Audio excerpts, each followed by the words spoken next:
About 6 years ago, I realized that in meetings, I wasn't really understanding people very well.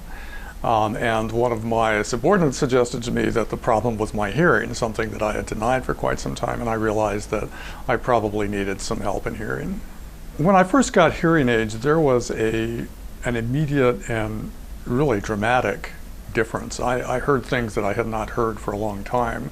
I walked out of the office and heard birds in the trees, and that was something I hadn't heard for quite some time.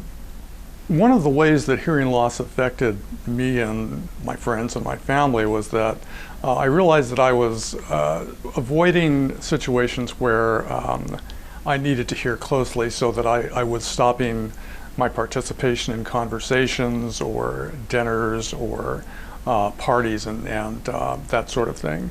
And I didn't realize it at the time, but that hearing loss caused me to withdraw a little bit from interactions with other people.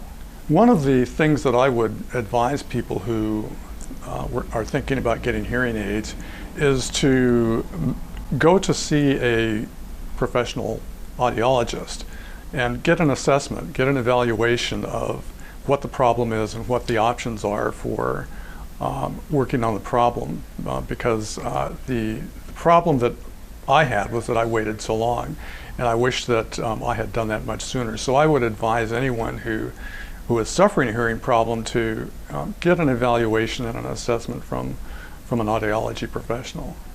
One of the things that hearing aids have done for me in enhancing my life, both professionally and personally, is that it's enabled me to more actively participate in what's going on around me.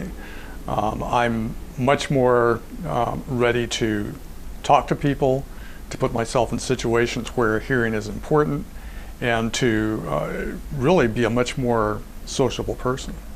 My experience with Dr. Romano and her staff was really remarkable.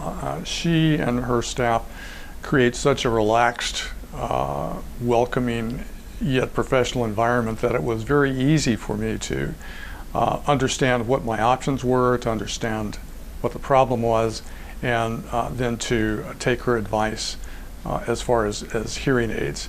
So I couldn't say enough about the outstanding help that Dr. Romano and her staff gave to me in working on my hearing problem. You really shouldn't wait. I was in denial to a certain extent about my hearing loss, but it doesn't hurt to consult with someone like Dr. Romano and her staff, who understand very well the sorts of things that people like me are going through in deciding how to address our hearing loss. So my advice to folks is to don't wait.